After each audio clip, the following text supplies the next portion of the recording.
Olá, pessoal. Eu me chamo Lara e sou membro do Núcleo Cearense de Estudos e Pesquisa sobre a Criança, o NUCEPEC da UFC.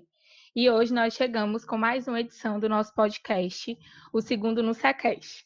Esperamos encontrar todos e todas com saúde. No podcast de hoje, nós estamos celebrando mais uma vez os 30 anos do Estatuto da Criança e do Adolescente, nossa forma de celebrar essa data comemorativa, nesse período em que não podemos estar nos aglomerando para celebrar. A temática do nosso podcast de hoje é Estatuto, Cultura e Mídia, muito importante para esse período em que nos aproximamos cada vez mais das tecnologias de informação e comunicação. Para essa conversa, eu tenho duas convidadas super especiais, a Inês Vitorino e a Cristiane Ribeiro Gonçalves. A Inês é doutora em Ciências Sociais pela Unicamp, com estágio de sanduíche na Universidade de Münster, na Alemanha. Docente vinculada ao programa de pós-graduação do Instituto de Cultura e Arte da UFC e vice-coordenadora do Laboratório de Pesquisa da Relação Infância, Juventude e Mídia, o LabGrim. Tudo bem, Inês? Oi, meu amor, tudo bem? Muito obrigada pelo convite, é uma alegria estar aqui com vocês. E a Cristiane, ela é psicóloga, feminista, presidenta da ONG Fábrica de Imagens, Ações Educativas em Cidadania e Gênero, coordenadora do Ponto de Cultura Outros Olhares, Educação em Direitos Humanos, Gênero e Diversidade Sexual e do Curto Gênero. Também integra a coordenação colegiada do Fórum do Movimento Social de Luta contra a AIDS do Ceará e do Fórum Cearense de Mulheres, Articulação de Mulheres Brasileiras, e é membro da Rede Latino-Americana de Gênero e Cultura. Como vai, Cris? Boa tarde, muito obrigada pelo convite, né? Eu, enquanto, não digo ex-nucepequiano, porque acho que quem é nucepequiano é sempre nucepequiano, né? Então, me sinto muito honrada de estar aqui colaborando com vocês, né, nesse momento. Muito obrigada. Bom, hoje nós vamos começar o nosso papo com a discussão sobre as articulações e atravessamentos do ECA nas produções midiáticas realizadas nas mais diversas plataformas que são voltadas para crianças e adolescentes ou que os têm como atuantes nessas produções. Além disso, vamos discutir um pouco sobre as discussões e construções que estão sendo realizadas na universidade relacionando ECA, mídia, infância e adolescência.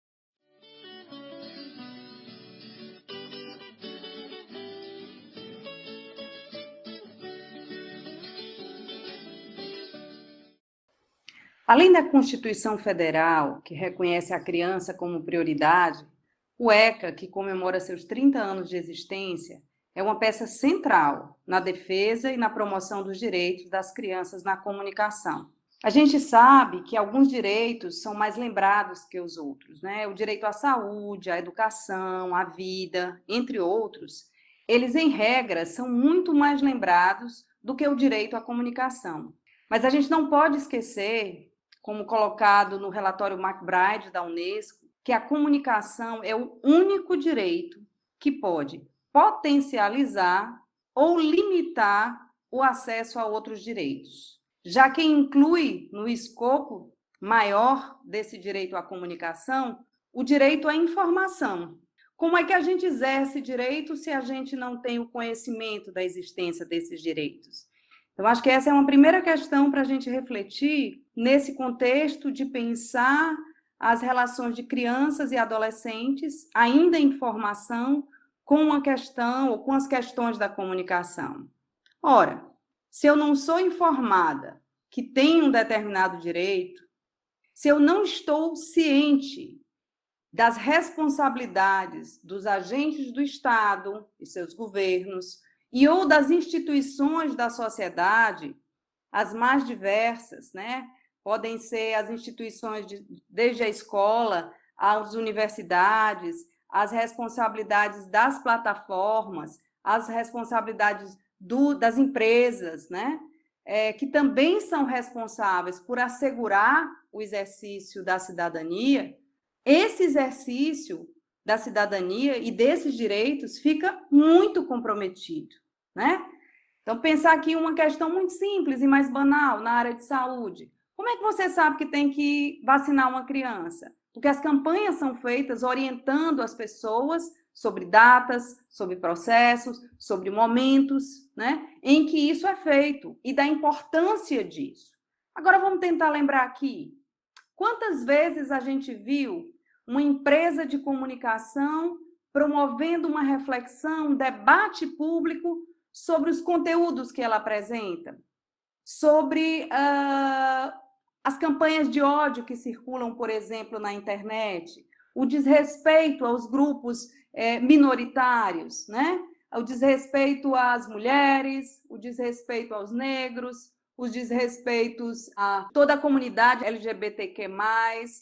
Então, se essas empresas não promovem esses debates e parte delas tem uma responsabilidade com essa comunicação, como é que a gente lida com isso? Qual é o papel do Estado diante de uma realidade como essa? Qual é o papel das universidades, né? Qual é o papel da escola em trabalhar essas questões? Isso se torna mais sério ainda quando a gente está falando justamente de crianças e adolescentes que vivem esse processo de aprendizagem. Nesse processo, durante esse processo, o que é que significa ser sujeito de direito? Ninguém nasce sabendo. As pessoas não têm essa compreensão.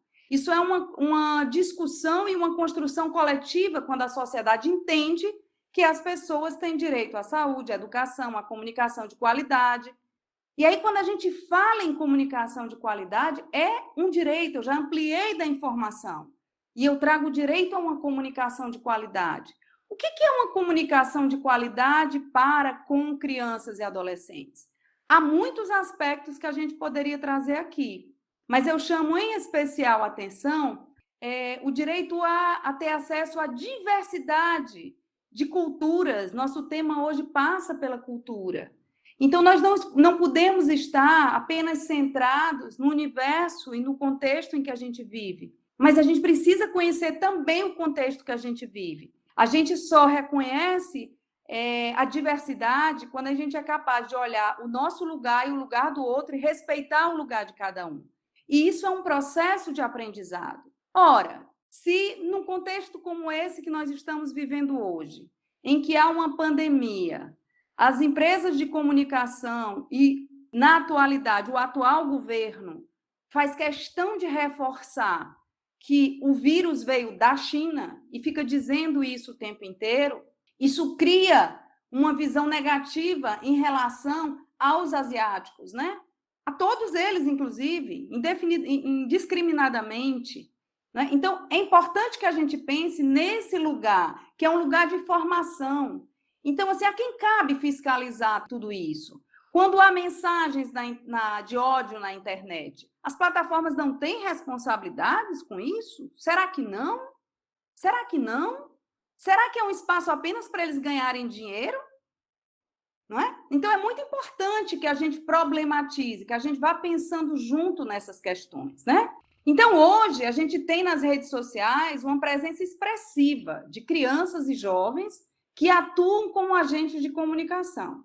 Há nesse espaço, muito claramente, oportunidades e riscos. Por um lado, essa presença é reveladora de que as crianças e adolescentes estão avançando no exercício do direito à participação, especialmente nas questões que lhe afetam, que falam diretamente das questões do seu interesse, sejam relacionadas às questões da brincadeira, da amizade, da vivência em um contexto de uma sociedade racista, porque elas são crianças, elas vivem nessa sociedade, isso aparece nas mídias, nas brincadeiras.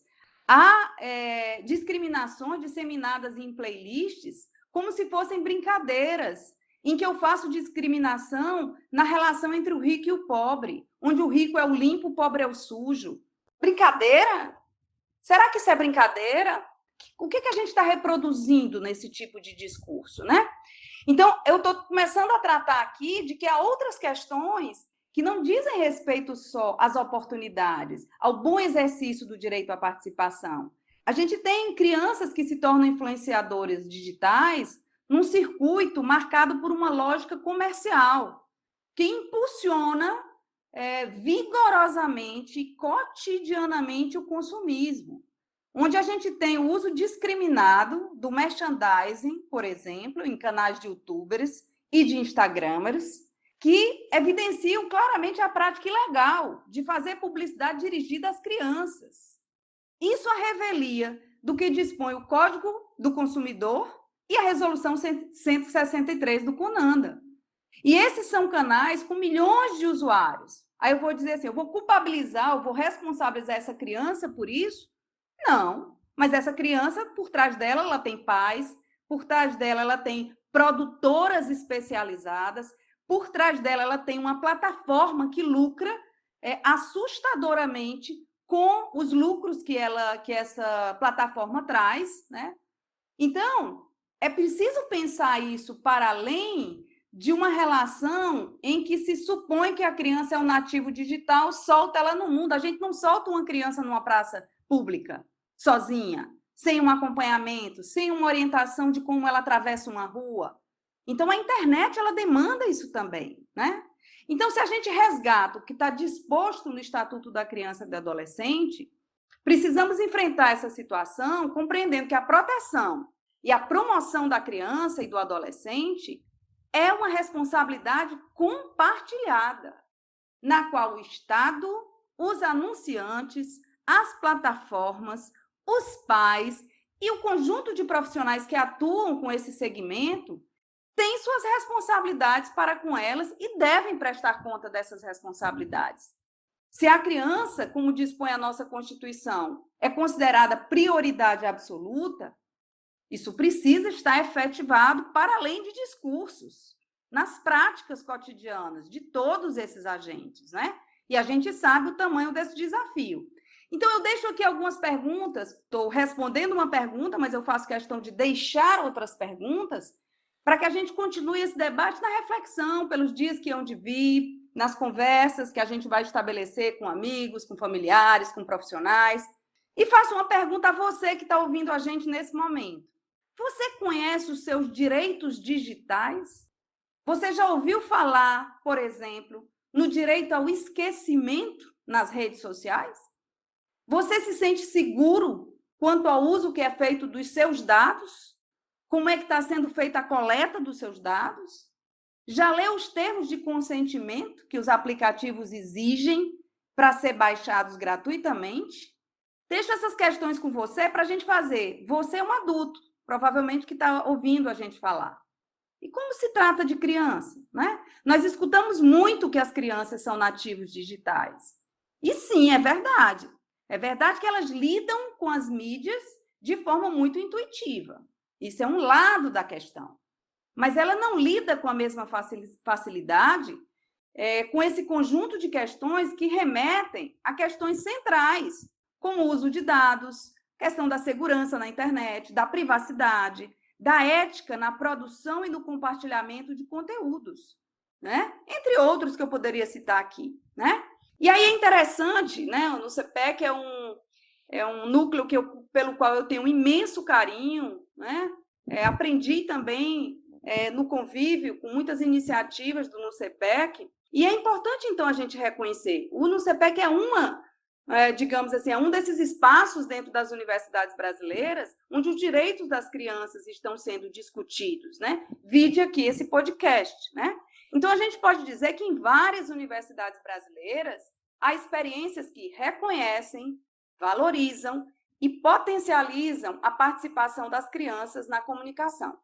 Existem hoje iniciativas com diferentes nomes: educomunicação, mídia educação, literacia midiática, entre outras, que estão sendo desenvolvidas no âmbito de cursos de graduação e programas de pós-graduação no país, e que incluem desde projetos de extensão, né, como, por exemplo, eu sei que o NUCEPEC tem, até cursos inteiros de graduação, como é o caso da ECA USP, que tem um curso de graduação em educomunicação. Há também laboratórios, né, que unem ações de ensino, pesquisa, extensão, que são muito importantes no país. Então, eu peço licença aqui para destacar com vocês, e é a minha última fala nesse primeiro momento, a ação do nosso laboratório, o LabGreen. O LabGreen existe desde os anos 2000, né? Então, a gente já tem uma bela trajetória. Na UFC, ele começou a funcionar a partir de 2015, e desde 2015 que nós fazemos pesquisas ouvindo as crianças, chamando as crianças a participarem, a trazerem o seu ponto de vista para as reflexões, né? E fizemos trabalhos os mais variados de pesquisa, de extensão, atuando também em escolas, né? Trabalhando em escolas, fazendo educação para o uso crítico da mídia. E o que seria essa educação para o uso crítico da mídia? Seria a gente cumprindo como universidade, a gente cumprindo o nosso papel na universidade pública de colaborar para que as crianças e adolescentes nas escolas possam desenvolver um olhar mais crítico sobre a comunicação, né? Então, fazemos oficinas, debates, rodas de conversa, né? Nesse tempo de pandemia, porque eu não quero me estender sobre as ações do laboratório, era mais para dar uma ideia do que é possível e do que a nossa universidade pública faz em benefício e pelo compromisso com o país e com as nossas crianças, né? Durante esse período de pandemia, uma das ações que a gente está desenvolvendo no laboratório a gente acabou de encerrar agora em junho, foi o Dica de Criança, uma série de gravações que a gente pediu para as crianças fazerem, enviarem para a gente sobre atividades que poderiam ser feitas na pandemia em casa, né? E a gente valorizou muito as sugestões das crianças que fugissem um pouco dessa relação direta com as mídias.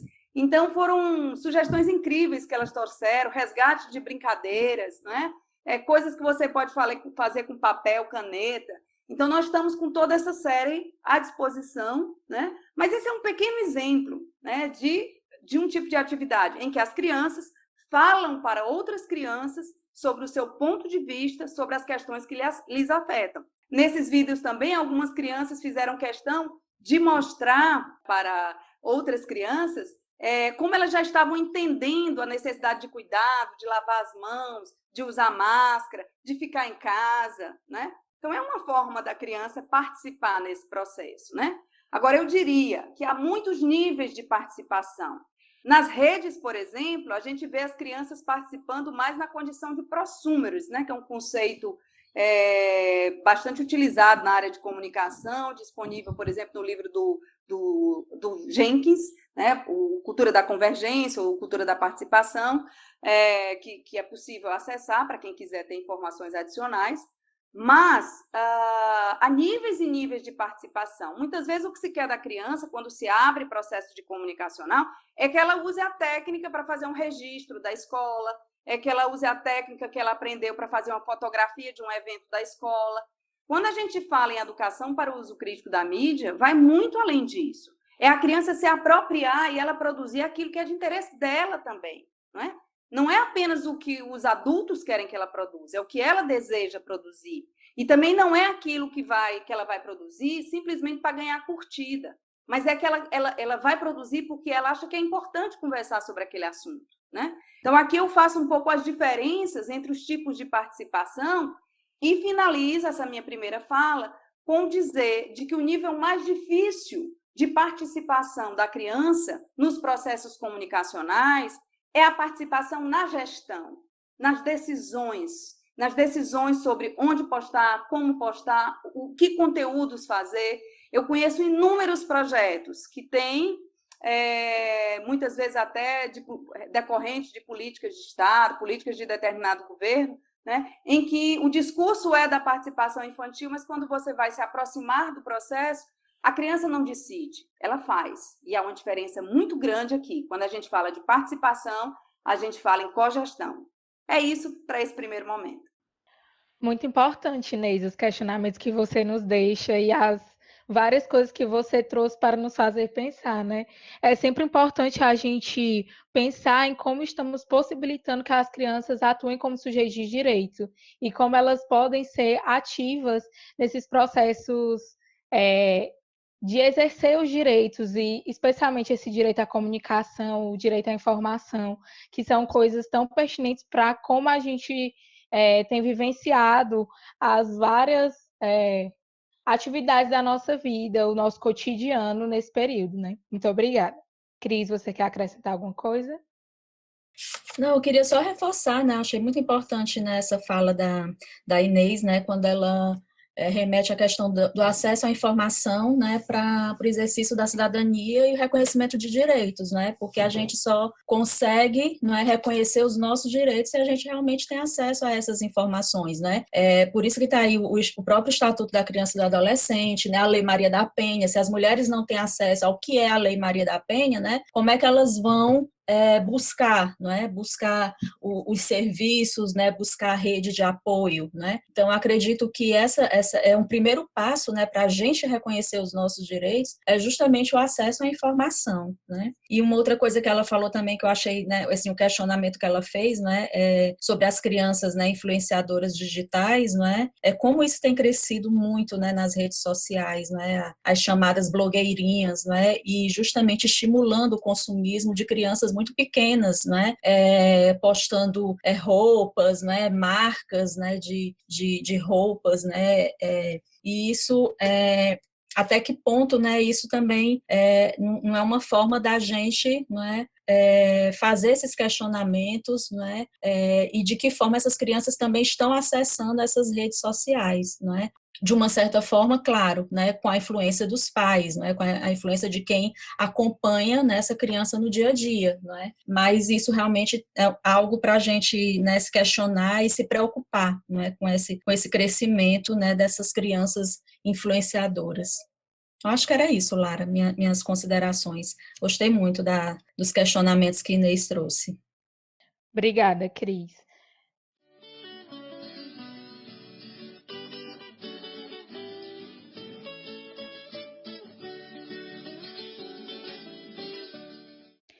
Bom, e agora, para continuar o nosso papo, continuando falando sobre direitos, vamos falar um pouco sobre o direito à cultura e como tem sido realizar produções culturais na cidade de Fortaleza, os desafios que isso implica e como é produzir para os interlocutores, crianças, adolescentes e jovens, e que atravessamentos o ECA tem tido nessas produções. Cris, pode começar.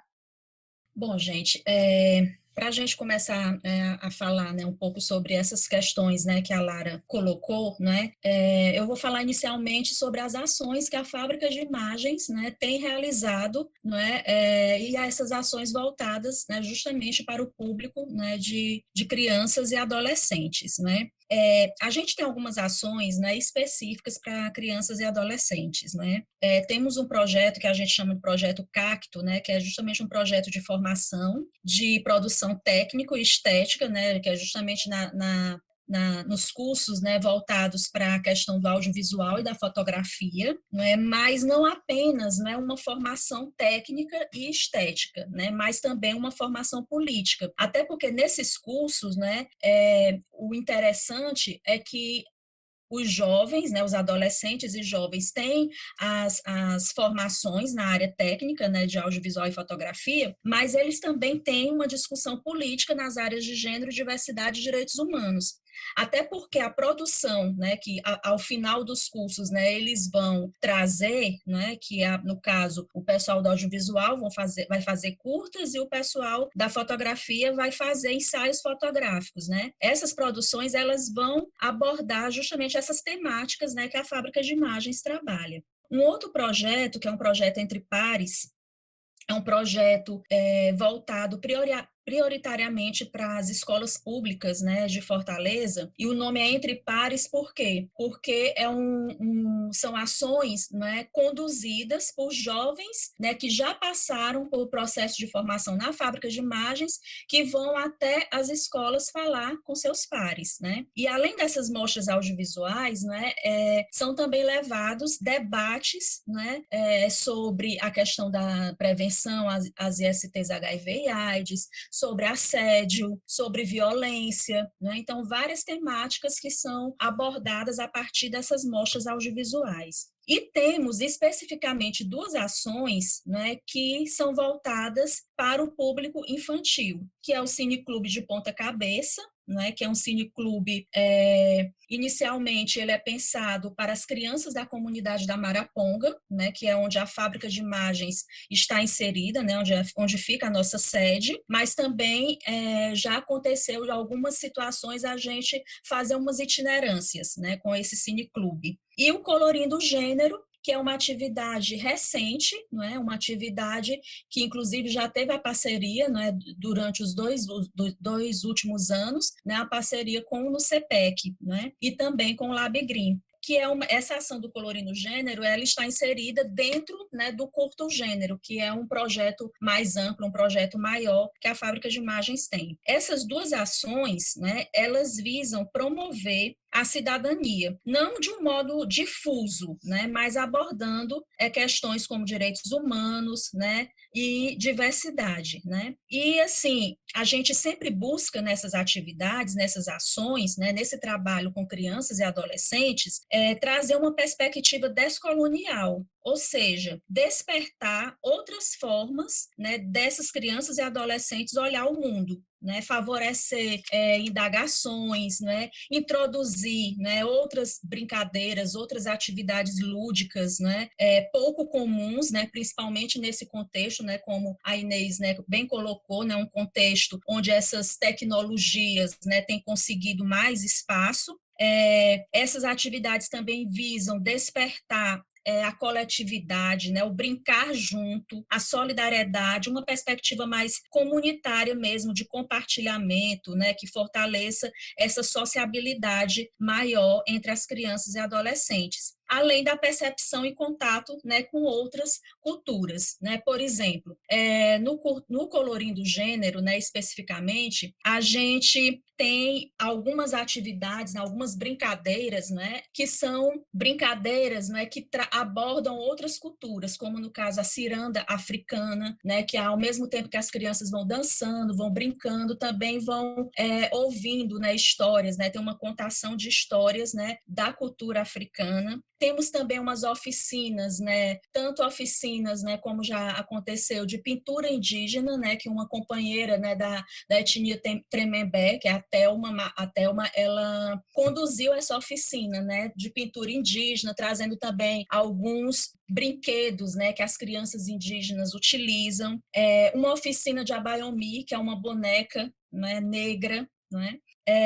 Os próprios curtas, né, que são exibidos, né, tanto no cineclube, né, os curtas e filmes também, né, que passam por uma curadoria, né, exibidos tanto no cineclube como no próprio Colorindo Gênero, na mostra audiovisual do Colorindo Gênero, também são curtas, né, que a gente procura na curadoria escolher aqueles que abordam, né, essas outras culturas, que tragam outro olhar. Né? Então, tudo isso, né, todas essas atividades, né, a gente busca fazer com que essas crianças e adolescentes, né, favoreça, né, essas crianças e adolescentes, né, outros olhares, né, sobre todas essas atividades, sobre todas essas atividades que possam ser trabalhadas, né, que podem acontecer de uma forma coletiva e não individual. Né? No último curto gênero, né, a gente trouxe, né, para uma atividade, né, com as crianças, né, o mapa da América invertida.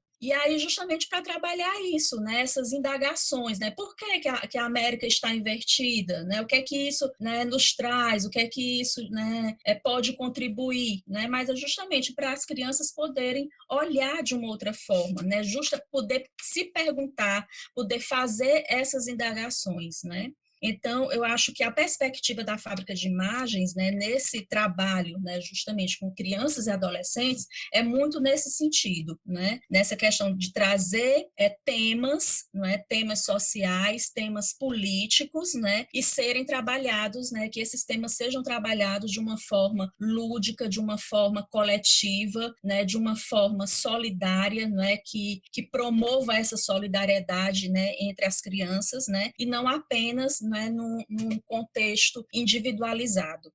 Assim, no que se refere, né, ao Estatuto da Criança e do Adolescente, né, como, né, essas atividades, né, da Fábrica de Imagens, né, em todos esses processos, né, podem, né, fazer uma inserção, né, uma ligação, né, ao ECA, né, é justamente na promoção, né, dos direitos fundamentais, né, das crianças e dos adolescentes, né. Primeiro, a questão da saúde, né? Quando a gente vai às escolas públicas, né, fazer as oficinas, né, fazer as mostras audiovisuais, a gente trabalha com esses temas, né? Como eu falei, de prevenção, né, às ISTs HIV e AIDS, né? A gente trabalha com questões de assédio, né? A gente trabalha também com outras violências. Isso diz respeito, né, à questão da saúde, né? Através tanto a gente faz, né, através tanto das mostras escolares como também dos debates, né? Depois. Desde o início da fábrica, né, a gente faz atividades nesse sentido, né, de prevenção, né? E como eu falei, não é, a partir do momento que as crianças e adolescentes têm acesso a essa informação, elas podem reconhecer seus direitos, né? A gente teve um exemplo agora recentemente aqui em Fortaleza e também em algumas cidades do interior do Ceará, aquela situação do Exposed, né, das denúncias de assédio nas instituições de ensino. E aí tanto escolas públicas como escolas privadas e também até alguns casos nas universidades, né? E assim, é um assunto muito importante de ser trabalhado nas escolas, porque muitas vezes as meninas, né, as adolescentes, né, as crianças, elas não têm, às vezes não têm nem a noção que alguma situação que elas estejam passando seja assédio. Um colega de sala, um professor, né, tirou uma brincadeira, fez uma piada, né, e às vezes elas não imaginam, né, não reconhecem aquilo ali como uma situação de assédio. Por isso que esses trabalhos, essas oficinas, né, essas mostras escolares são importantes, porque a partir do momento que a gente aborda essa temática, que a gente fala sobre o assédio, a gente fala sobre as violências, né, violências domésticas, né, para as meninas, né, e também para os meninos, né, a gente acaba também formando e fazendo com que eles identifiquem, né, o que pode ser considerado assédio, o que não pode ser considerado. Então, eu acredito que isso também é muito importante, como eu falei, nessa coisa do acesso à informação como reconhecimento, né, como um favorecedor do reconhecimento de direitos. Uma outra coisa também, não é, que está presente no Estatuto, né, e que também a gente acaba promovendo também nas nossas discussões é a questão da liberdade, né? A liberdade está presente, né, em todas essas ações que a fábrica de imagens desenvolve, né? A liberdade de pensar, a liberdade de opinar, né? A liberdade das crenças que essas crianças e adolescentes trazem, a autonomia também, né? Algo também muito importante. Isso tudo, né, orientando a percepção dos sujeitos em situações que essas, né, liberdades estão sendo violadas, né? Justamente nisso que eu falei, a partir do momento que a gente aborda uma temática, que a gente passa uma informação, que a gente conversa sobre o tema, não é? Essas crianças e adolescentes vão identificar até que ponto as liberdades estão sendo violadas, né? Estão sendo impedidas de ser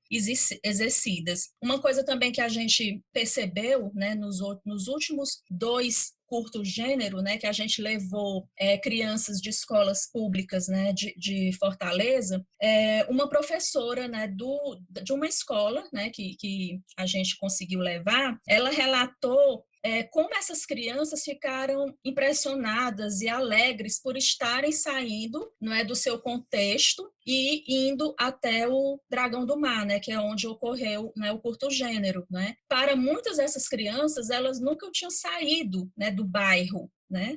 Então, não tinha acesso a essa cidade. Então, algo que a gente também precisa pensar é no direito dessas crianças e adolescentes à cidade, a cidade que elas moram. Essa escola se localiza aqui na Serrinha, né, no bairro aqui perto da UES, né? E essas crianças, a professora colocou que a Serrinha ali fica próxima ao Castelão, né? Relativamente próxima ao Castelão, mas que muitas crianças nunca tinham conseguido chegar ao Castelão, não conheciam o Castelão, o que dizer lá do Dragão do Mar. Então, à medida que elas iam chegando no Dragão do Mar, que tem aquela ladeira, né, elas conseguiam ver o mar, e aí muitas ficaram, né, surpresas, tia, eu estou vendo o mar. Então, algo que a gente também precisa refletir, né? O direito a essa cidade. As crianças da periferia não têm acesso, não têm direito à cidade de Fortaleza. E aí a gente entra na questão da cultura, né, propriamente dita. E aí é importante ressaltar, né, que pelo menos no trabalho da fábrica, né, a gente trata nessa questão da cultura, né, não apenas como uma expressão artística, a arte pela arte, né, digamos assim, mas a cultura, né, que a gente acredita, né, e que a gente busca, né, trabalhar, né, busca favorecer a essas crianças e adolescentes, é uma cultura enquanto um fenômeno histórico, enquanto um fenômeno social, enquanto um fenômeno político, enquanto um fenômeno antropológico. Dá essa possibilidade, né, como eu falei, para essas crianças e adolescentes, de um outro olhar, uma outra perspectiva de atuar no mundo, né, justamente uma perspectiva que seja anticapitalista, antirracista, né, despatriarcal, né, que é justamente essa cultura que a gente acredita, né, uma cultura que vá contra essa perspectiva que está sendo muito difundida, né, que a gente percebe que existe, principalmente agora, né, nesse atual governo, né, essa perspectiva conservadora e até fundamentalista. Né? E assim, a gente essa outra, né, perspectiva, né, mais de trazer a cultura, de trabalhar a cultura de uma forma mais só, né, de uma forma apenas, né, artística, da arte pela arte, é o que a gente vê, o que a gente percebe que existem muitos trabalhos, né, voltados para criança e adolescentes, né, como a Inês colocou, né, as crianças muitas vezes não são tratadas como protagonistas, né, daquilo ali.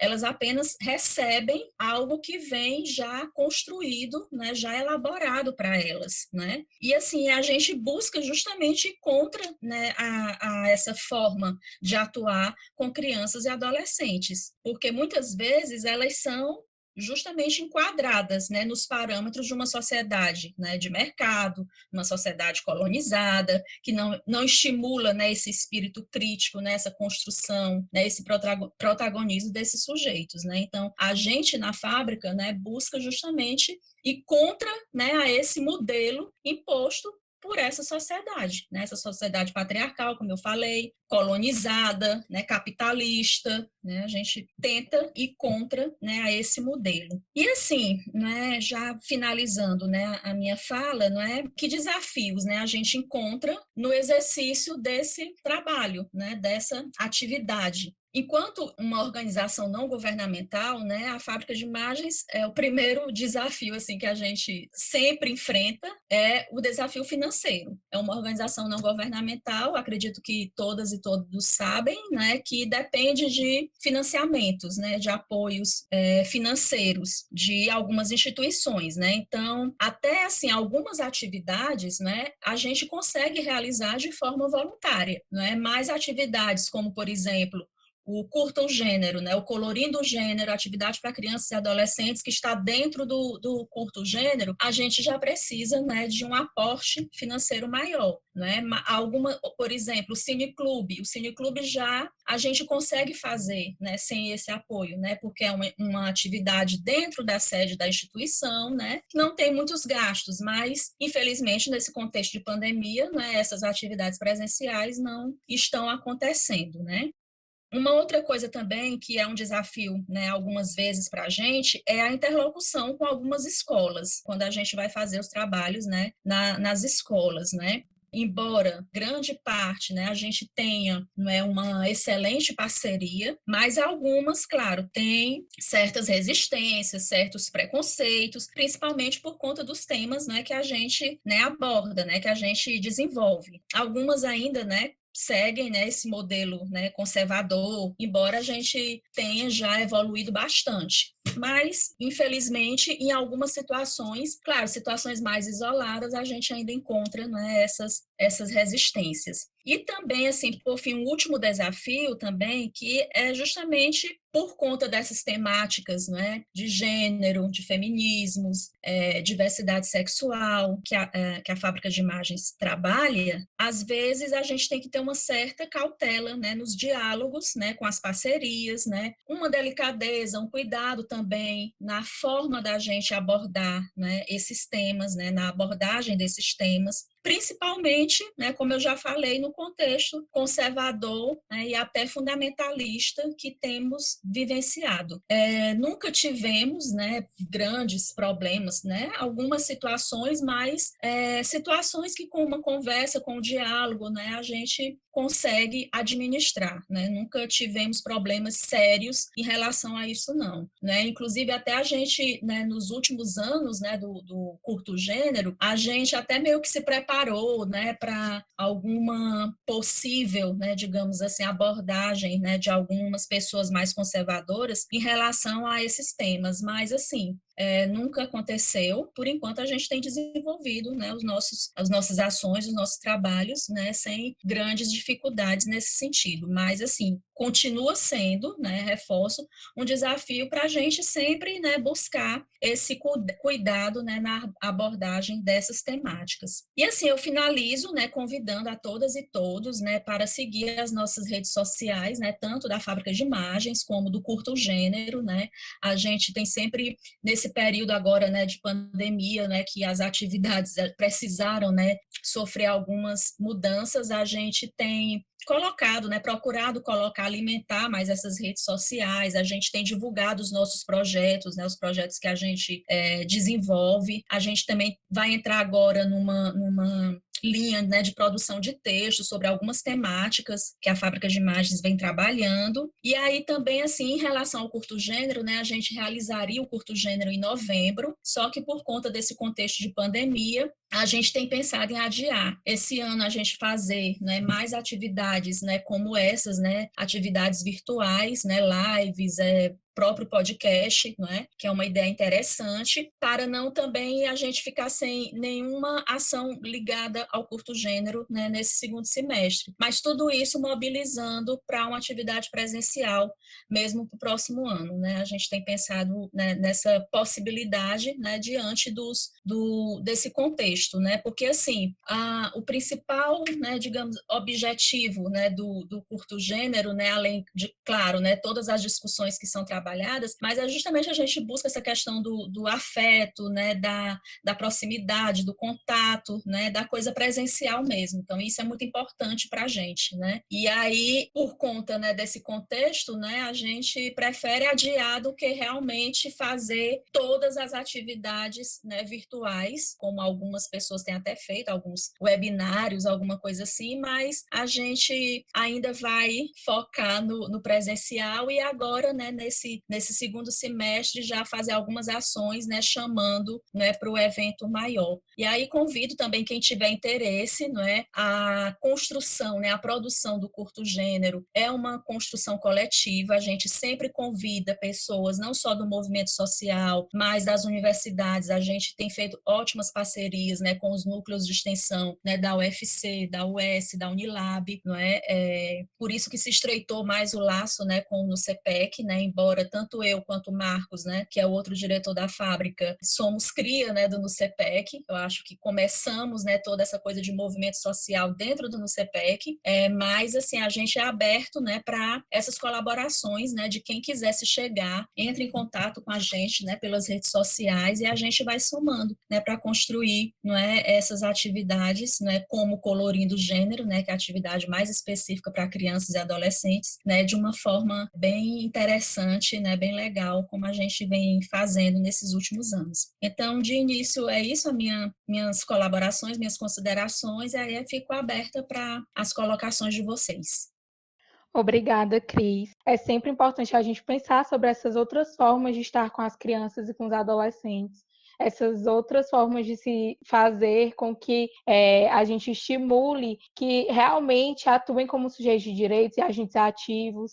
E eu que já participei do Colorindo Gênero como membro do NUCEPEC, sei o quanto é importante a gente ter essas discussões, as apresentações de curtas, as brincadeiras, o quanto isso é estimulante e faz com que a gente possa ter essas relações com as crianças e com os adolescentes que não tenham que passar por essas vias comercializantes. Inês, gostaria de acrescentar alguma coisa? Eu tenho muito respeito e muito carinho pela fábrica de imagem também. Acho que a Cris trouxe muito bem essa perspectiva que dá nome a uma das iniciativas da fábrica, né, que é Outros Olhares. Eu acho que pensar a cultura de uma forma geral, a partir dessa noção da importância da gente mudar o paradigma do olhar, da gente pensar a cultura tendo a dimensão que não existe a cultura, existem as culturas, né? E que os diversos povos têm tradições, formações, vivências, históricos diferenciadas, e que essa diversidade, ela entra também como um direito da criança a ter acesso ao repertório cultural que a humanidade produz. Isso é patrimônio cultural da humanidade. Quando a gente pensa em patrimônio, às vezes a gente só pensa na dimensão física do patrimônio. Mas quando a gente pensa a dimensão imaterial, né, a cultura que vem do modo de viver, do modo de construir as relações, da relação com a tradição. Então, tanta coisa bonita que a Cris trouxe aqui em relação ao resgate das culturas indígenas, das culturas africanas, né? Então, me permite fazer uma conexão com aquele elemento que eu trouxe. Quando a gente pensa em qualidade, em produção cultural, para ou com crianças, existem muitos paradigmas sobre isso, mas um consenso que existe é o direito da criança a ter acesso a essa diversidade e o direito da criança ser ela mesma, portanto, construir também essa diversidade, né? Então, quando a gente pensa nesse paradigma que dá forma, que dá destaque a essa dimensão da diversidade, de forma mais contemporânea, a gente quase sempre liga às representações. Esse é um aspecto fundamental, mas não é só a questão das representações. Nós temos, por exemplo, quando a gente pensa no campo das artes, nós temos a dança, a música, as artes visuais, as artes cênicas, né, que tem uma diversidade gigantesca e que muitas vezes nossas crianças são privadas de conhecer essa diversidade. Crianças que a Cris trouxe aqui a questão das cidades. Quantas crianças nunca foram a um teatro? Quantas crianças nunca foram a um espetáculo de dança? Né? Nunca viram um teatro num teatro? Né? Cada vez mais a gente vê o shopping sendo o lugar que atrai essas atividades, mas as crianças ficam quase como um lugar de depósito. Você deixa as crianças ali para fazer compra. Então, no momento do lazer da criança, o consumo que está ali no shopping, o lazer dela vai estar vinculado a isso, a própria experiência de teatro que ela vai ter também vai estar ligada a isso, porque ela vai ter um teatro que é quase sempre muito ligado às representações de personagens de Disney e de outras narrativas audiovisuais muito comuns. Muito raramente, assim, se tiver pais e mães aqui escutando, eu queria que vocês tentassem lembrar quantas vezes vocês viram uma representação legítima, indígena ou africana num espaço como esse, né? Então, você também, ao privar as crianças dessa circulação na cidade, nos espaços culturais da cidade, você diminui o repertório cultural dessa criança. E quando uma criança tem diminuído o seu repertório cultural, o seu direito à cultura está sendo lesado, a sua formação está sendo lesada. Então, é muito importante que a gente tenha essa dimensão. Por exemplo, no campo do audiovisual, quando a gente trata dessa questão da diversidade de formatos, de linguagens, de representações, e aí no campo da representação, diversidade étnica, diversidade de gênero, diversidade de grupos sociais, de crenças, etc, etc, etc. A gente poderia elencar aqui uma infinidade de questões, né? Muito, muito claramente dentro do universo da criança, um elemento muito simples, brincadeiras. Nossas crianças estão brincando com o quê? Qual é a produção de brincadeira que está sendo feita? A que está nas redes sociais, a gente sabe, é brincadeira com, quase sempre, é predominantemente brincadeira com produtos, em que crianças da periferia veem crianças com posses, brincando, apresentando produtos, abrindo produtos, né? E elas aprendem a repetir isso, porque há uma fase da idade infantil que ela é muito repetitiva, ela aprende por imitação, né?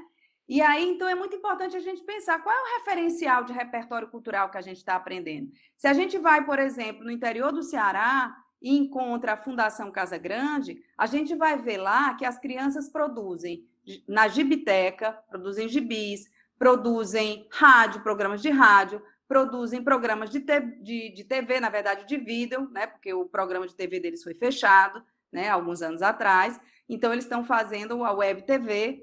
E aí, o que a gente vê na trajetória dessa criançada que produz coisas belíssimas, maravilhosas?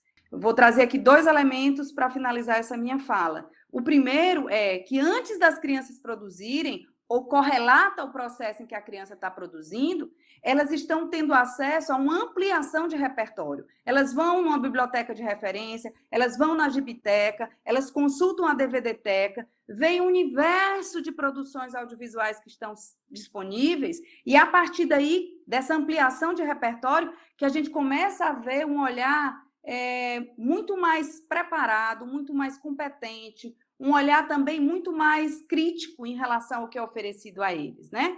E aí eu faço a conexão com a Cris, com outro elemento que para mim é central que ela trouxe também, que também eu vejo na Casa Grande, que eu creio também, pelo que eu conheço, está também presente no trabalho da fábrica, não é? Que é essa preocupação em digamos assim, não estimular na criança apenas a presença pública individual, como se a criança fosse solta no mundo, como se ela não tivesse uma comunidade, como se ela não tivesse ligada a um grupo social, a uma família. Então, a criança fica na internet muito mais relacionada com os objetos do que com os processos e as culturas onde ela se encontra. Então, trabalhos como a Fábrica de Imagem, trabalhos como da Fundação Casa Grande, como o trabalho de muitas universidades que vêm fazendo trabalhos de extensão, a busca é de que as crianças, desde cedo, entendam de onde elas estão vindo, saibam valorizar a sua história e a sua tradição. Não é só o que vem de fora que é bom, o que é nosso é muito bom. A gente precisa reconhecer o que a gente tem de bom e estar aberto também a dialogar com o que vem de fora. Mas eu não dialogo com o que vem de fora se eu não valorizo o que eu tenho. Porque se eu esqueço de onde eu vim, se eu esqueço quem é a minha comunidade, se eu esqueço que na minha comunidade, por exemplo, num bairro da periferia de Fortaleza, eu tenho um pescador que é valoroso, que tem uma história de milhares de casos que ele conta das idas dele ao mar, que eu tenho uma rendeira que faz uma renda linda, que é uma batalhadora, que é uma mulher vigorosa na sua comunidade, que luta pela cidadania, que luta pela conquista da sua comunidade. Se eu não fizer, dei 2 exemplos que eu poderia dar 1000, mas apenas no sentido, se a gente não olhar de onde a gente vem, a gente se perde achando que tudo que vem de fora é bom. E eu acho, assim, tenho muita tristeza de ver quando eu vejo isso acontecer com muitos setores ligados à questão da produção cultural para a criança, que reproduzem o que está aí de fora, o que vem de fora como se fosse bom, sem olhar para o que é nosso. Então, fica aqui nessa minha fala também um apelo para a gente olhar para a nossa cultura, que é diversa, ou talvez para as nossas culturas, para esse encontro de culturas que o Ceará tem, que o Brasil tem, e nessa riqueza e nessa diversidade, a gente garantir espaço para a expressão de todos e todas. Obrigada, Inês. Muito pertinente que você traz para a nossa discussão. Cris, gostaria de falar mais alguma coisa?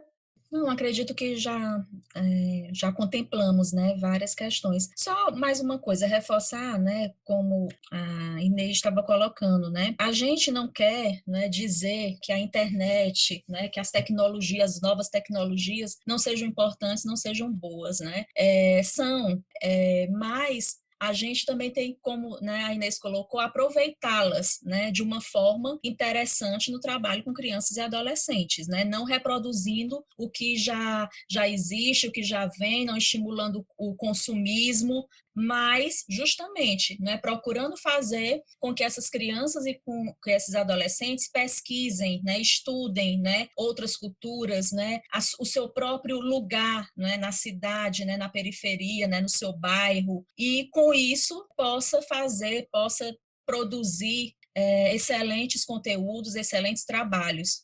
A gente uma vez fez desenvolveu um projeto no Trairi de pequenos experimentos, né, audiovisuais e fotográficos com crianças, né, de uma comunidade de lá. E aí elas produziram, né, um ensaio fotográfico belíssimo com as suas famílias. Né? Elas tiraram fotos do celular mesmo, que algumas tinham e as que não tinham, né, a gente, né, emprestou, né? E aí saiu um ensaio perfeito, né? Muito bom, né? Com o dia a dia, né, das suas famílias, né, dos seus pais, das suas mães, né, das avós, né, fazendo as rendas, né? Então a gente tem muitos exemplos realmente, né, de como produzir, de trazer outras, né, possibilidades para as crianças e adolescentes que fujam a esse conteúdo comercializado, colonizado, né, que muitas vezes está presente, né, nas redes sociais, como a gente falou. Mas eu acho que é isso, a Inês complementou muito bem e eu não tenho mais, né, nenhuma consideração a fazer nesse sentido.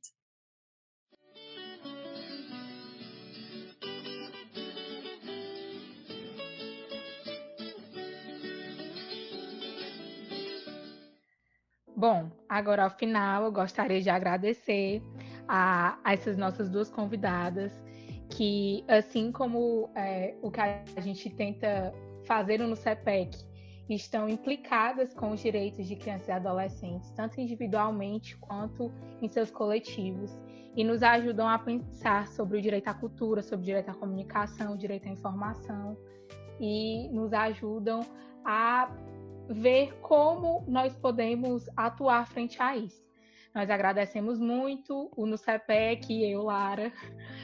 Muito obrigada. Agradecemos também a você, ouvinte, que nos acompanhou até agora. Ficamos muito felizes. E é isso. Muito obrigada pela discussão. Obrigada, querida, também. Agradeço a oportunidade, agradeço toda essa oportunidade de tratar desse assunto e parabenizo aí o NUCEPEC por mais essa iniciativa, tá bem?